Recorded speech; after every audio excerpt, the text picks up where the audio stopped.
Olá, boa noite. Eu me chamo Arthur. Hoje a gente vai apresentar sobre gestão de aquisições. Pode passar.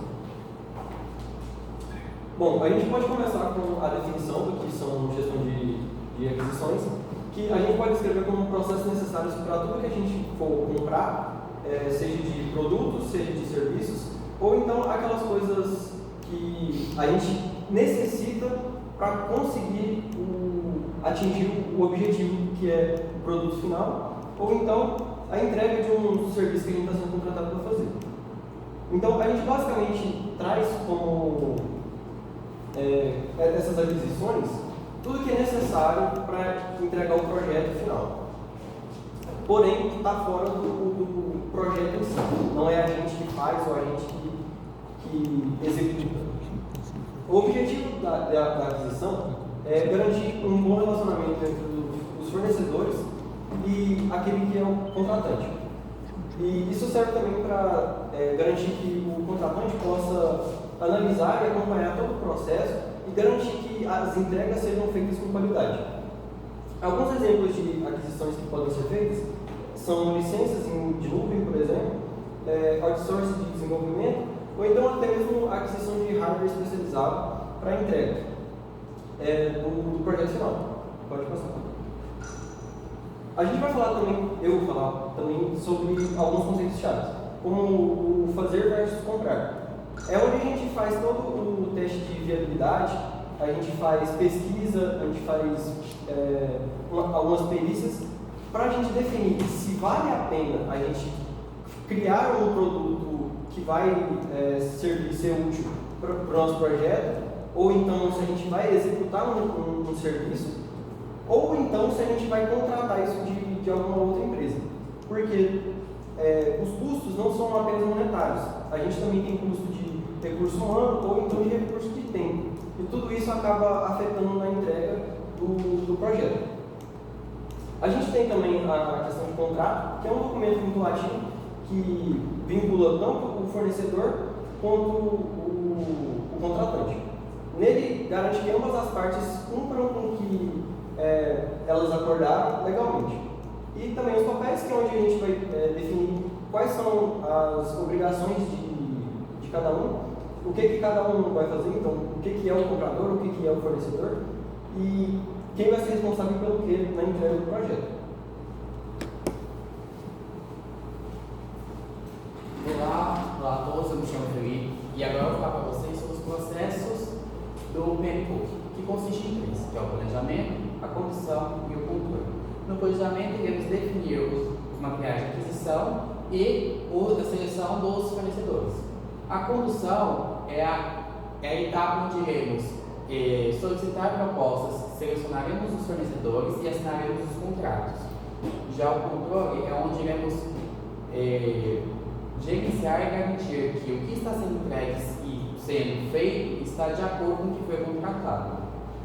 Agora, falando mais aprofundadamente sobre os planejamentos de aquisição, temos que levar em conta que essa é a etapa mais crítica de todo o processo do PMBOK, pois é aqui onde iremos definir as aquisições e os fornecedores.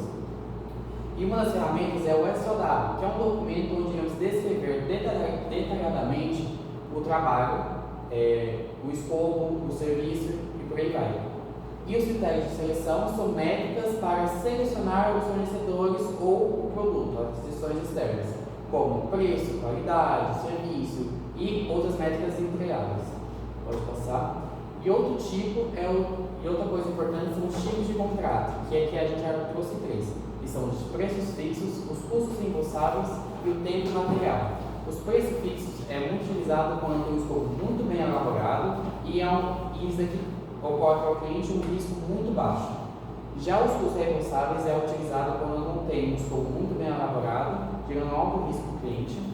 E outro é o tempo material, quando o risco quando o escopo é mais estabelecido, mas é tão bem definido, gerando assim um médio prazo, um risco médio.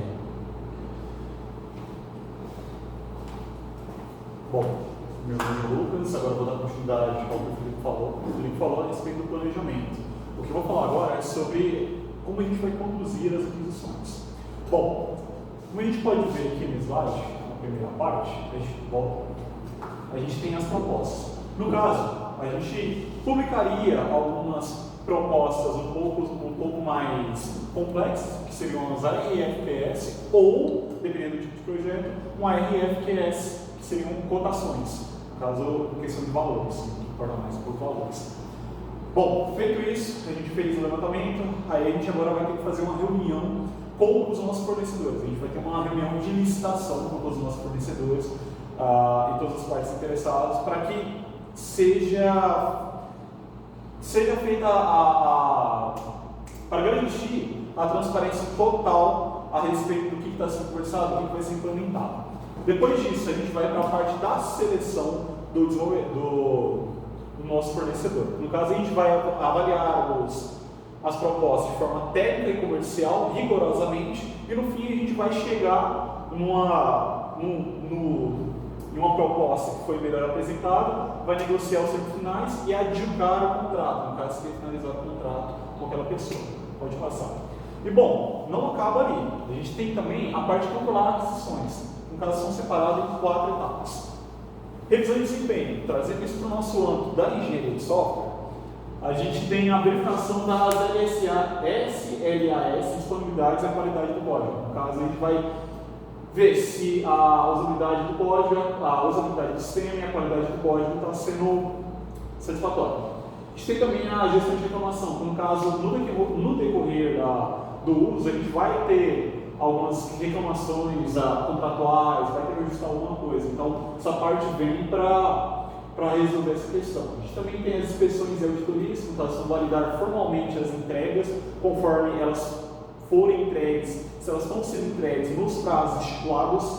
E a gente tem o encerramento, que no caso do encerramento a gente vai fazer a verificação final de todo aquele projeto, a gente vai fazer a aceitação formal da documentação e o pagamento do nosso fornecedor.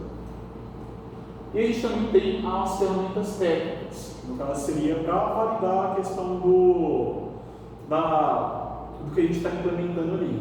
A gente tem análise proposta com matrizes de pesos e pontuação, que no caso seria o quê? A gente daria algumas porcentagens, por exemplo, 60% para questão de qualidade e 40% em questão de preço, para a gente não ter um resultado ali tão aleatório, a gente ter uma maneira de escolher de forma mais específica, mais séria. A gente tem também a questão do parecer de especialistas, no caso de parecer, a gente traria alguns especialistas para dentro para avaliar como ele está. Questão de jurídico, a gente traria uma pessoa jurídica para tomar conta de questões jurídicas, técnicos e arquitetos de software também para validação. E a gente também teria o sistema de informação, que são experiências como Gira, SAP ou ERCS, para fazer armazenamento de todo aquele contrato, das informações daquilo que a gente está contratando. Boa noite, eu sou a Gira, vou falar um pouco sobre as particularidades do software. Eu queria começar com uma reflexão, que é o software, ele não é um produto não prateleiro, então a gente não simplesmente termina ele e deixa ele a esmo. Ele é como se fosse um organismo vivo que ele está em constante evolução. E a gente trouxe 3 tópicos muito importantes nas particularidades, que são os contratos ágeis, vendedor lock-in e a LGPD IPI ou a LGPD, que é a nossa no Brasil. Os contratos ágeis seria o sprint, então não é a gente ter um escopo definido e engessado desde o início. A gente tem essa flexibilidade, né, em vez do escopo físico, para a gente ir adaptando o software para ele entregar o problema, o que a empresa, o cliente precisa. E o vendedor lock-in, que seria de não depender de uma única tecnologia, por exemplo, a AWS, a Oracle, porque se futuramente nós queremos migrar, a gente precisa ter essa portabilidade para a gente não perder tempo e nem dinheiro. E a LGPD e PDI, que é as conformidades de privacidade de dados, porque se existe software, vai existir dados. Como a gente mexe com isso, como a gente trabalha com os dados, é super importante para a gente não perder totalmente a nossa operação. Pode passar. Conclusão: gerir aquisições é gerir riscos.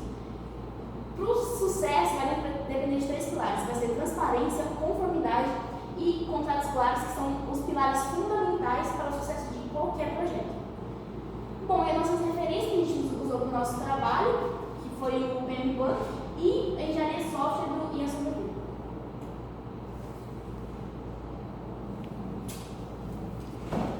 precisa de bicarbonato.